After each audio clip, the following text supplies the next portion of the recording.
মান অসমত শদিয়াৰ পৰা ধুবুৰীলৈ পইচা উঠোৱা পাৰ্টি বীৰ লাচিত সেনাই আছে। গতিকে তেওঁলোকৰ বিৰুদ্ধে আমি কঠোৰ ব্যৱস্থা লৈছোঁ আৰু কঠোৰ ব্যৱস্থা ল'ম।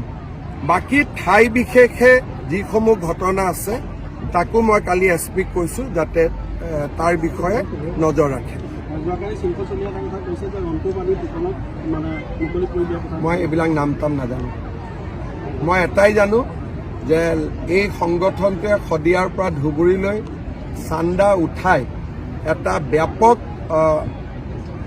খেলি মেলি কৰিছে। এছাম সন্দেহযুক্ত লোকে পিছফালে অসম উপাধিটো লিখিও বহুত ডাঙৰ তাণ্ডৱ নামনি অসমত চলাই আছে।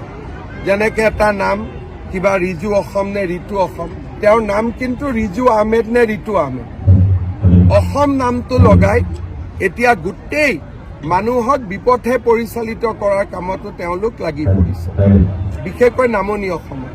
গতিকে এই সংগঠনটোৰ বিৰুদ্ধে চৰকাৰ কঠোৰ হৈছে আৰু কঠোৰ হ'ব।